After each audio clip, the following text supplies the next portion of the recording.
Hi, everybody. Today is Monday, January 29th, and your first homework assignment is due this Wednesday. Have you started yet about your homework? No, I read through it.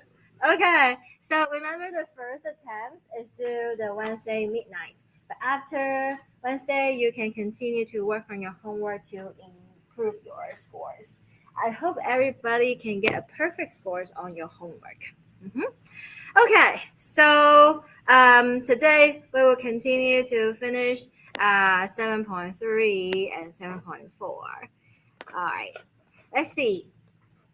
Okay, so last time we talked about the definite integral is the area under a curve, right? It's the net area, which means if the area is above the x-axis, the area will be positive. If the area is below the x-axis, the area is going to be negative. So the definite integral is the net area. So you kind of use the area, positive area minus the negative areas, right? And we also have the total area, which is the definite integral of absolute value of f of x. Absolute values kind of flip all the negative f up there. So all the area now become positive, right? And that's how we calculate the total area, right? And we also learned how to use the Riemann sum to calculate. Last time we were working on this problem, and we can use the left endpoint Riemann sum, and we calculate the right endpoint Riemann sum, and then we take the average. Do you still remember this problem? Okay, so let's continue. So let's look at this problem. Water is flowing into a tub. The table shows the rates at which the water flows in gallons per minute. The tub is initially empty. Estimate how much water in the tub using the flow rates at the beginning of the time interval. So if we want to draw the picture, so we have, this is the time t, and then we have the flow rate. Okay, so we have the 0, and then 1, 2, 3, 4, 5, 6, and 7. And then here, let's say this is like 2, this is like 1. So 0 flow rate is 0.5 right here. At 1 is 1. At 2, 1.2, kind of like here. 3, 1.4, like here. 4, 1.7. So it's going up. 5, 2. This is 2. 6, 2.3. Slightly bigger than 2. And then 7, 1.8, slightly smaller than 2. So if we plot the points, this is what we get. T, the horizontal axis is the T, and then the flow rate in gallons per minute is the vertical axis. Is that okay, everybody? All right. So you can say the flow rate is like f prime of t, and then we want to know how much water in the tub using the flow rate at the beginning of the time interval. So f of t equals integral from 0, 0 to, I think this is like how much water, right? So how much water. So it's from 0 to 7 minutes. And then we have the flow rate f prime of t dt. So this is what we want to compute. And part A, we want to use the beginning of the time interval. Look at this interval from 0 to 1. The beginning means the left endpoint, right? So part A is using the left endpoint sum. And then part B at the end of the time interval, which is the right endpoint, right? So part B is compute the right endpoint sum. Okay, let's do A first. Okay, so we use the left endpoint. So we have this one, the left endpoint, and then here, and then here, here, here, and left endpoint. That is the left endpoint. Every interval, use the left endpoint as the height. Is that okay, everybody? Now we compute the area of those rectangles. What's the width? 1. 1. And that's nice. We like 1, right? So we just have 1 times. Look at the first rectangle. The area is width, which is 1, times height. What's the height? 0.5. That's the first one, right? And then we have the second rectangle. What's the width? 1. And then what's the height? 1. Yes, everybody? And keep going. The width is always 1. The width is always 1. Is that okay? We don't write it down as long as you know the width is 1. The 1 times whatever is that thing, right? So then we know the height. The next number is what? 1.2. Yes. So write down 1.2. What's the next number? 1.4. Next. 1.7. Next. 2. Next.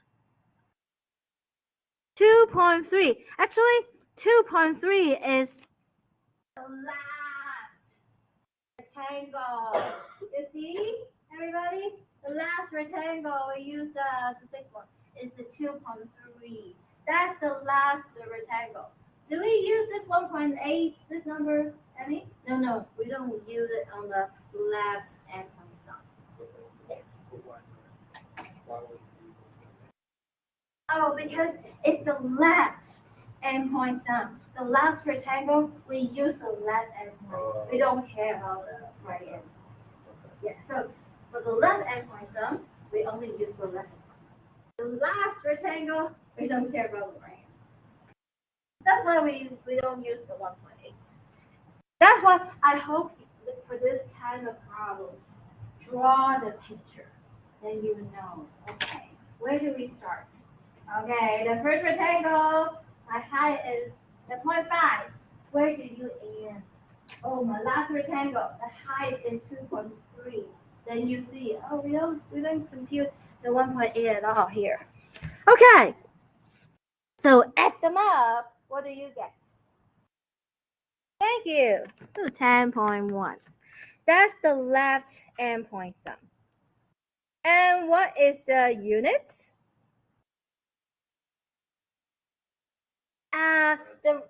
Just gallons. Because after we integrate with time, this is the amount of water in the tank. Estimate. Okay, that's part A. Now let's do part B. Okay, let's see. Let's use this one. Okay, part B. So part B, we want to use the right endpoint sum. Oh, maybe I should put approximately equals to. So from 0 to 7, f prime of t dt. Now approximately equals to, we use the right endpoint sum. So for the first rectangle, attendance. There you go. Is that okay? I draw the right endpoint sum in the same picture. So the right endpoint sum right endpoint sum. Right endpoint sum. But the last one, the right endpoint sum is right there. Oh, first, second, third, fourth, fifth, sixth. Your right endpoint sum is bigger. But your last one, the right endpoint sum is smaller. So that endpoint sum. Every rectangle.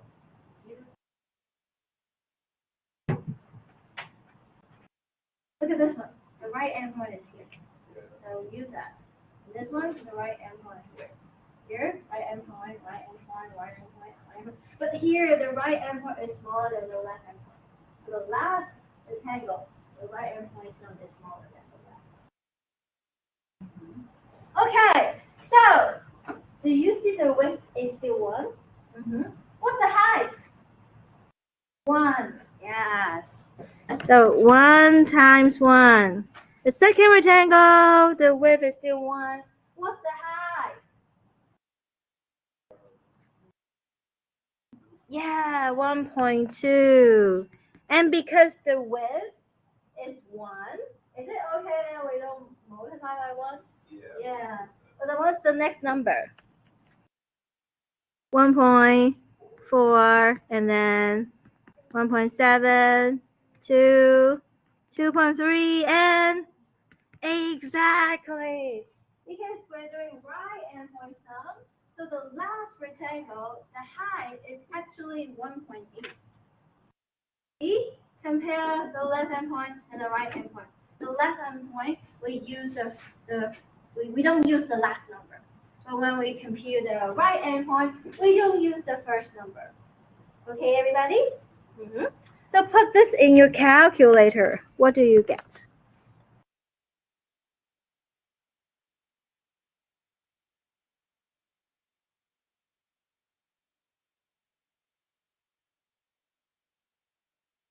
Put that in your calculator. What do you get?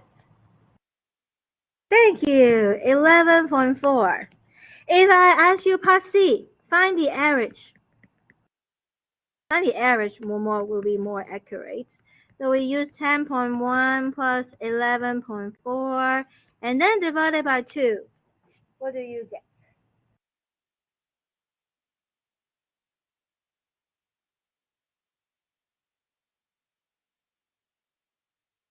10.75. Thank you. That is the approximation using Riemann sum. We compare the left endpoint and the right endpoint. Right? Okay. So save that. Continue. All right. So next part, we're gonna compute the area using geometry figures. So we know how to compute the area of a rectangle and a trapezoid and also triangles and circles, right? So let's draw the picture. Okay, so let's see here. This is absolute value, right? So the line here is 4 minus 3x. Okay, let's draw the line first. How many points can fix a line? 2. So we just need to plug 2 points, x and y. Let's say 0. If we plug in x as 0, what do we get? 4. One more point, maybe 1. If we plug in 1, what do we get? 1. Oh, okay. So we draw the picture. That is x, that is y, and the origin. It passed through 0, 4. So let's say this is 4. And then this is 1, this is 2, this is 1. And it passed through 1, 1. Yes, everybody?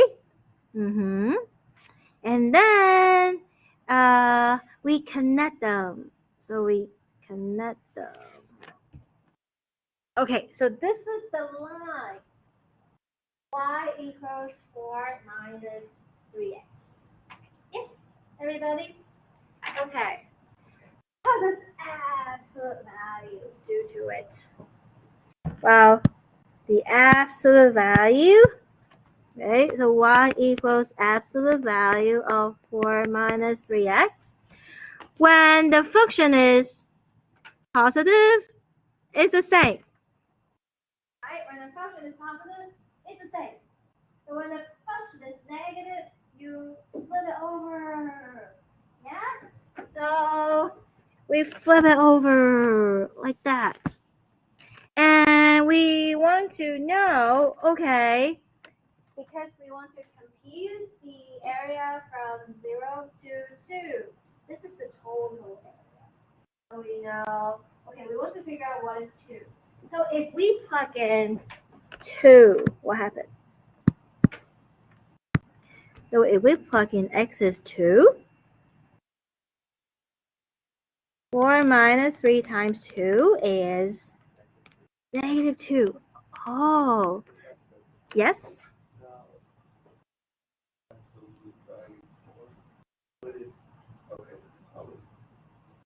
Yeah, absolute value, so it will flip it over. Then we'll get where? I was looking at how to plug the number in. I was looking at the absolute. Oh, yes. So absolute value 4 is 4. Absolute value 1 is 1. Absolute value negative 2 is 2. Yeah. Yeah. Yes, right. Okay, so I think, let me see. So 2 and 2, so 2 and negative 2. Okay, let me draw it better. Okay, so 2 here, and let's say this is negative 2. Okay, then when we draw on top, it becomes here 2 and 2. So draw a picture like this. So we want to compute this area, and then we want to add this area. Right, everybody? So this is a triangle. In order to compute the triangle, you need to find the base and the height, right? And in order to find the base, you need to find the x-intercept of the line. Yes. So to find the x-intercept, so we find the x-intercept, we set the y equal to 0. So 4 minus 3x is 0. And then, how do you solve for x? Yeah, minus 4.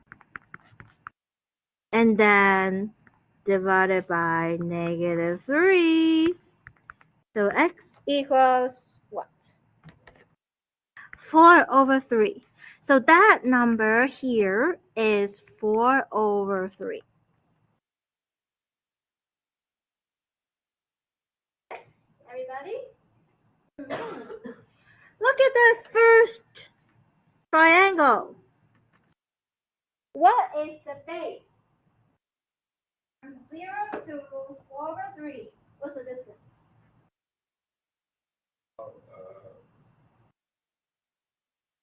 4. 4 over 3. Yes, like from 0 to 4 over 3. It's like 4 over 3 minus 0. Right? So the distance is 4 over 3. What's the height? 4. Yes. So this area is 1/2 base times height. Base is 4 over 3. And height is 4. Okay. Do you see 2 and 4 cancel? You have 2. So what is the answer?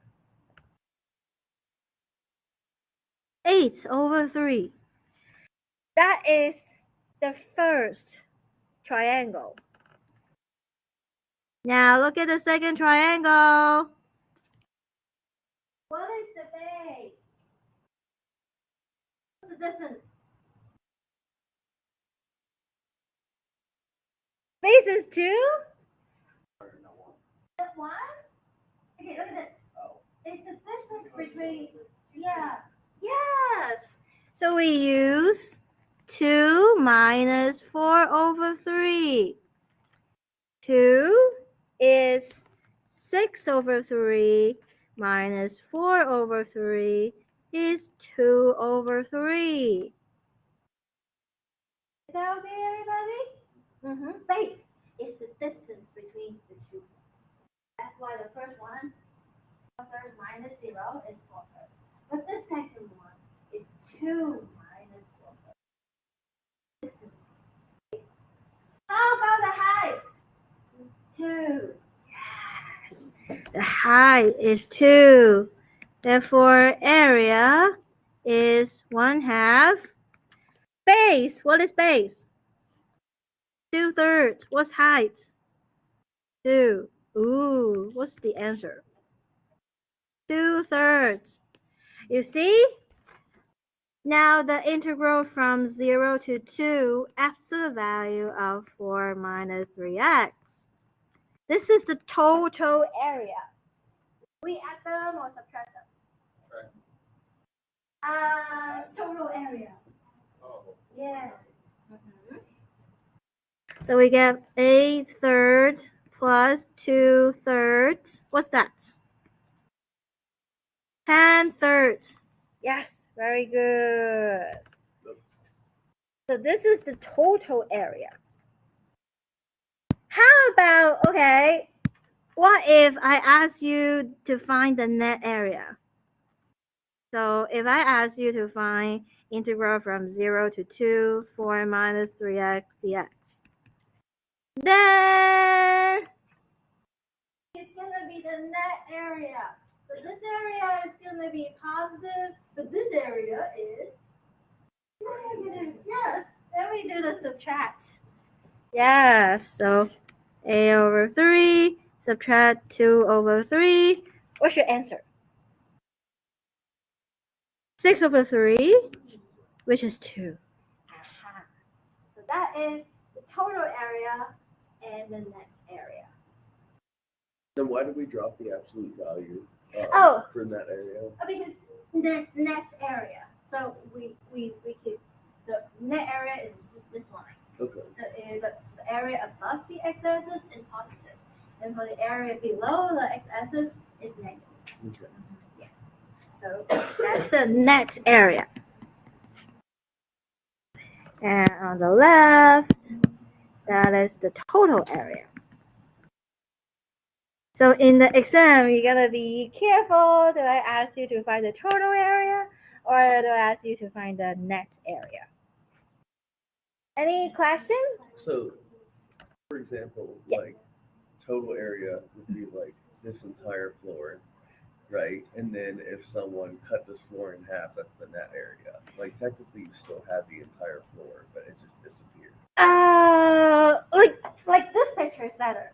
Yeah. The net area is, you have area above, area below. Yeah. Area above is positive. Area below is negative. So net area, they allow cancellation. Yeah. So you have some positive. So there is a loss. Yeah, like there's a seeing loss. A loss in that area versus total area. The total area, yes, total. All of them are positive. Yeah, yes. Good. Okay, continue. Example 8. So evaluate the following. Okay. By the way, this is the triangle. Do you know how to compute trapezoid? I do.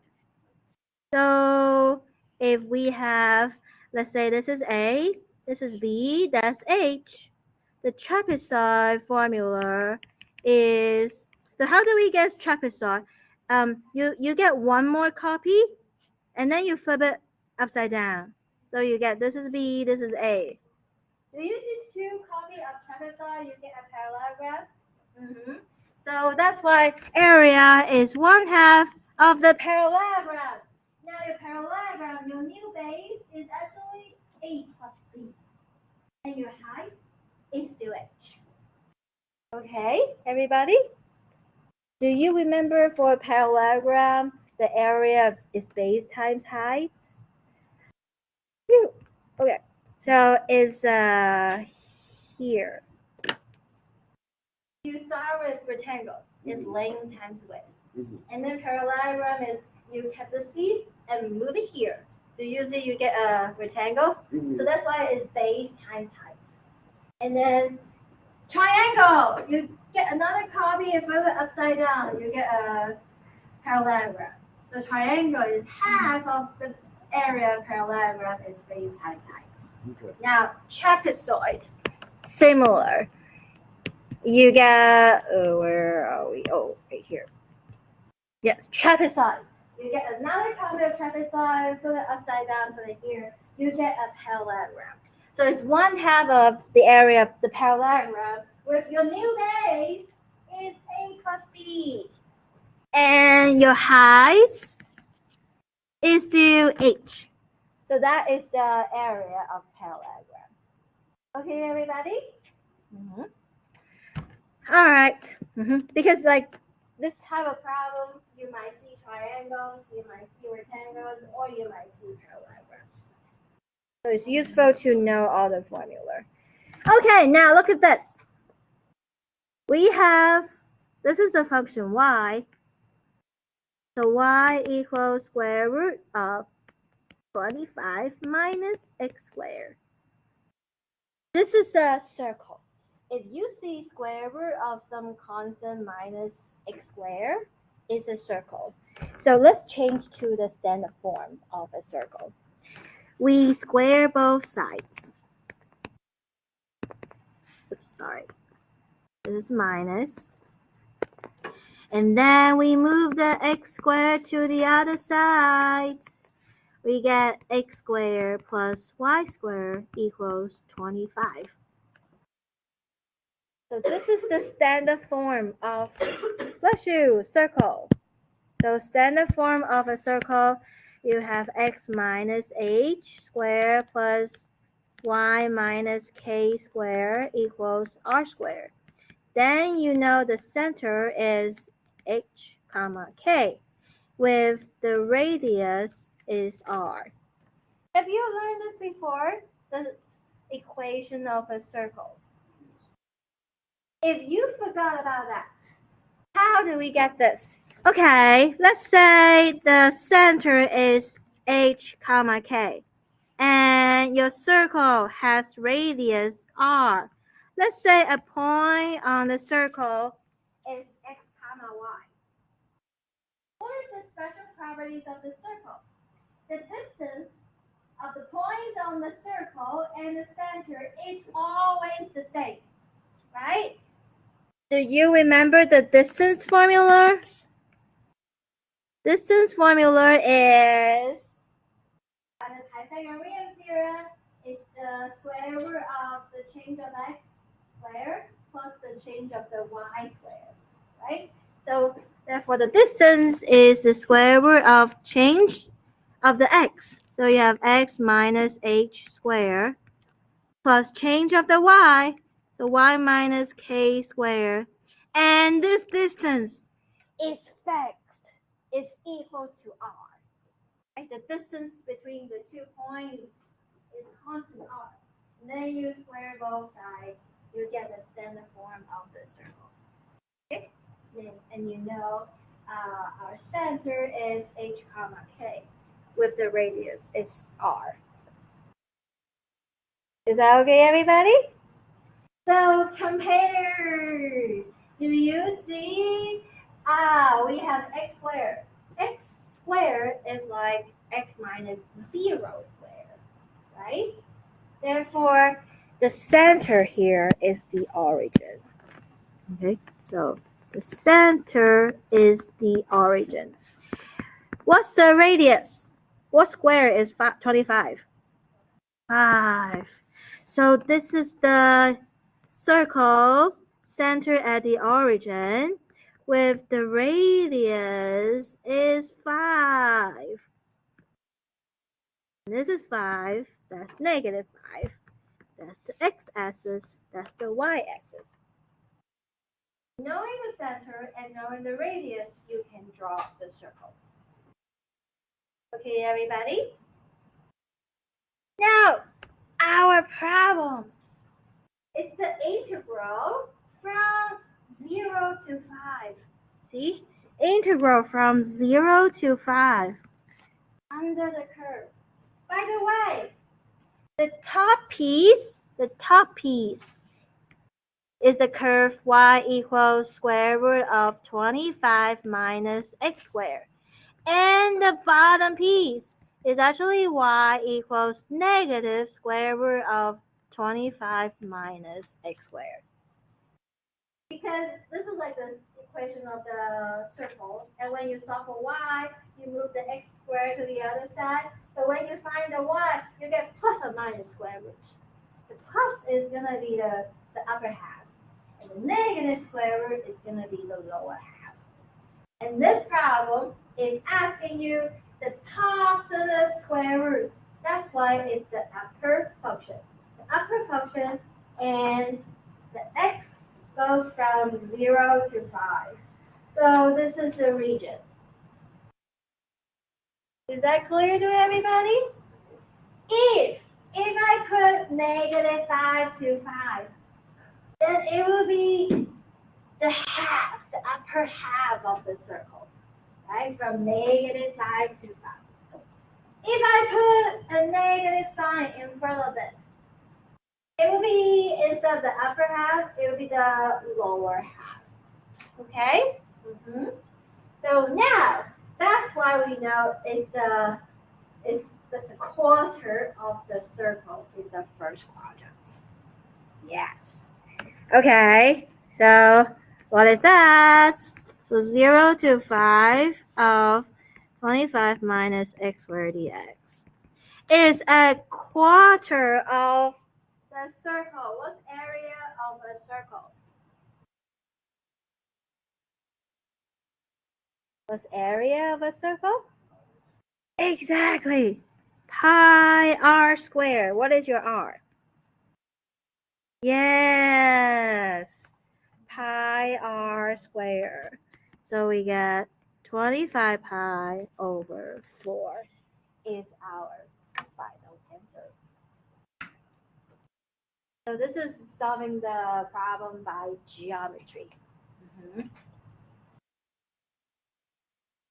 Any questions?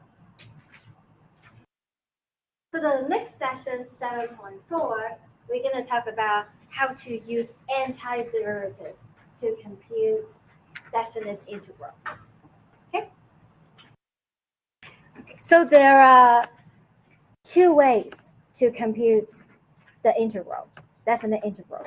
One way is draw the picture, use geometry. But this is very limited. You can only do either like circle when you have square root of constant minus x squared, or it's like a line. Then you can use a triangle, trapezoid. Okay. But for other function, use the fundamental theorem of calculus. Do you still remember our antiderivative formula? Like the pre-tabular, the power rule? What's integral of x to the n? What happened to the exponent? Do you subtract 1 or add 1? Integral? Add 1. So it's x to the n plus 1 over n plus 1. Let's see. Yes. The second type, exponential function, e to the ax. The integral is 1 over a. Yes, 1 over a times e to the ax. Remember, when you differentiate, you multiply by a, but when you integrate, you divide it by a. That's the second type. The third type is ln, yes, integral of 1 over x is ln of absolute value of x plus c. So we learned 3 types of functions, right? Okay. The fundamental theorem of calculus tells us that to compute the definite integral, we know definite integral is the area under a function, so it's going to be a number. Okay, fundamental theorem of calculus tells us that we can use the antiderivative. We plug in the upper limit of integration, and then subtract the antiderivative. We plug in the lower limit of integration. Okay, so our course, we're not going to prove this, so our main focus is how to use it is a why. Okay. Because we're gonna cover a lot of topics, we don't have time to go deeper. But if you're interested to see the proof, please feel free to come to my office. I can show you. Okay, so let's start. Okay, so we first need to figure out the antiderivative, right? And let's figure out the antiderivative. Do we have Crowder rule or quotient rule? No. Yeah, either substitution or there must be a way you can simplify it, right? Do you see this guy? Well, we can split them, right? We split them, then we get a sum or difference. So no product or quotient rule. You either simplify or use substitution. In this case, simplify. So integral 1 over 16, 1 over 4, split them. Square root of t over t minus 1 over t dt. Is that okay, everybody? We split them. Okay, let's continue. So 1 over 16, 1 over 4. Let's figure out that. The first... Do we 1/2 it? Yeah, exactly. It's t to the 1/2 over t. That is t to the 1/2. And then... So remember the formula for x to the a times x to the b. What do you do to the exponents? Is a plus b. X to the a over x to the b is x to the a minus b.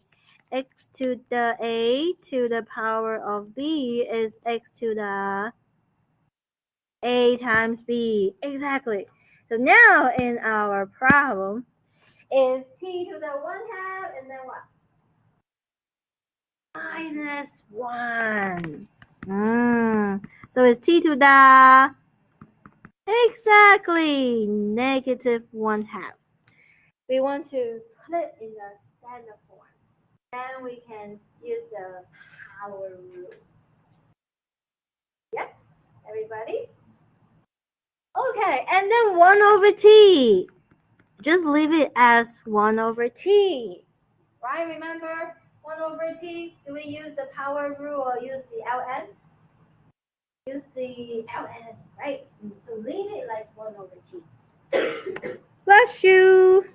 So, now we are ready to integrate.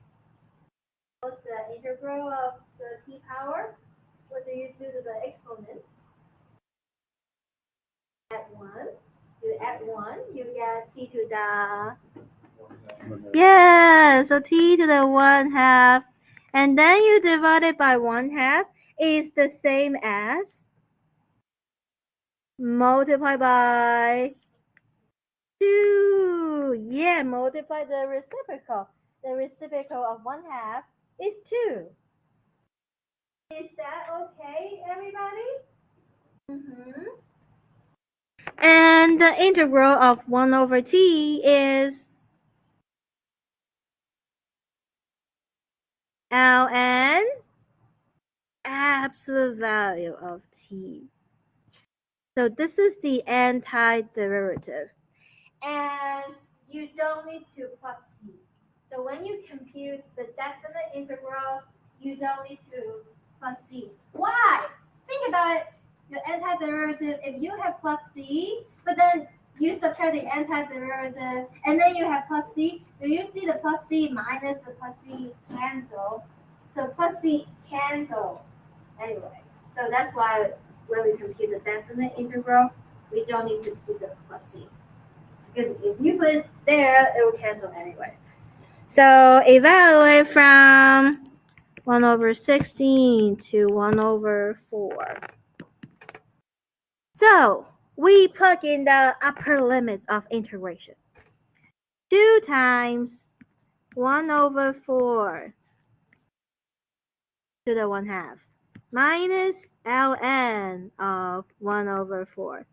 Because 1 over 4 is positive, do we need the absolute value? No. Okay, and then this is we plug in 1 over 4. Subtract when we plug in 1 over 16. So 2 times 1 over 16 to the 1/2 minus ln 1 over 16. Okay, so make sure when you have subtract, put the giant parentheses. You plug in 1 over 16 into this.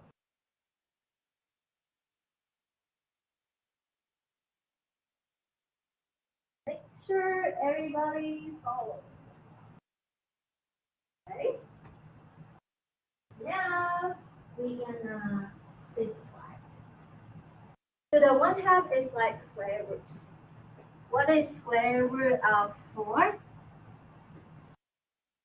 Square root, yes, 2. Right. So the square root of 1 over 4 is 1/2. Yes, everybody? And minus, okay, what is 1 over 4? It's 2 to the, because 4 is in the denominator, right? So therefore, it's like 2 to the negative 4 is 2 to the... Yes, very good. It's 2 to the negative 2.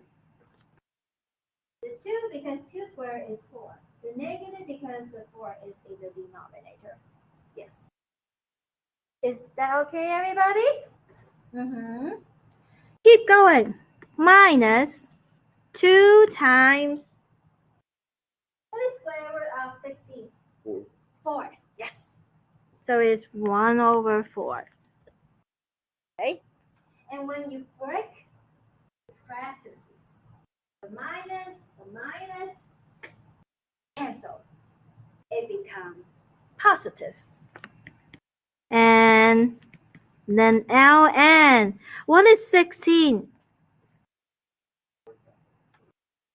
2 to the plus or minus?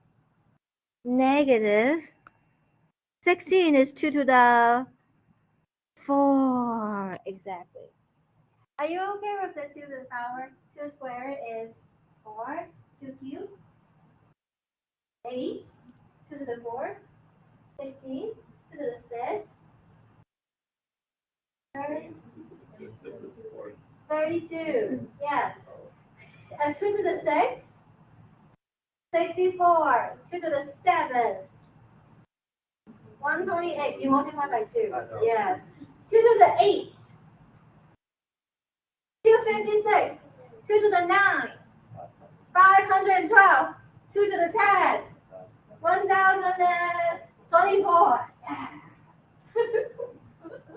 Right. Okay. You. So I don't know what. So when you were the first chance to touch your computer, your RAM, how many like gigabytes? Because when I first used my computer is just 10G, and then it increased to 16G, and then it increased to 32G, and now your phone, right? Your phone, 128G and 256G, right? And now 1T and 2T, right? So 1T is 1024G. Yeah? Right? 1 TB, right? Is 1024 GB. Yeah. Okay. Can you imagine when I used my first computer? It's only 16G. Yeah. Okay. Let's continue. So 2 over 2 is 1. Yeah? Everybody? That's 1. And the LN property, you can move the power in front. Yes. So move the power in front. And minus negative 2 become what? positive 2 ln2. And then minus what? 2 over 4 is 1/2. And then you put the exponent in front. So minus 4 ln2. So group those number fractions together. What is 1 minus 1/2? 1/2. And then what is 2 ln2 minus 4 ln2? Yeah, minus 2 ln2. So this is our final answer. Oh, this is the exact number. Yeah. So in the exam, if you get to this step and you plug in your calculator correctly and get the decimal, that's fine. If you're not familiar with the algebra, the log properties, you can plug in your calculator from this. Oh yeah, yes, that works. Any questions so far? Okay, so that's part A. No product rule and no quotient rule. Either simplify to get a sum or subtraction, or use substitution. Okay. All right, look at the next one. So, product. Do we have product rule? No. So we distribute. Yes, distribute. Okay, let's see. When I distribute, this is 2x times 4 copy times x to the what? By the way, if you see something like that in the exam and you're not quite sure the 3 is with the 4 or with the roots, you can ask me. But here it's 4 times the cube root of x. Yes. X to the 1/3. Okay, everybody? Yeah. All right, we distribute. So we have 2x times e to the 5x over x. Distribute. And then we have the 2x times -7 x to the -2. Is that okay, everybody? We simplify it first. I don't want to write the integral sign, so let's simplify the function first. All right. We multiply the constants. What's 2 times 4? 8. And then we multiply the x power. What's x to the 1 times x to the 1/3? 4/3. Right? You add them. 1 plus 1/3 is 4/3. Okay, next one. Ooh, do you see the x cancels? Yeah. We got 2 e to the 5x. And then what is 2 times -7? -14. And what is x times x to the -2? X to the -1. Well, that is 1 over x. Remember, if it's x to the -1, we don't use power rule. We use the LM rule. So our LM rule, you better put it as 1 over x. Okay, so we simplify that. Yeah, 14 over x. Oh, we only have 1 minute left. How about let's continue on Wednesday? Have a good day. So remember to do your homework.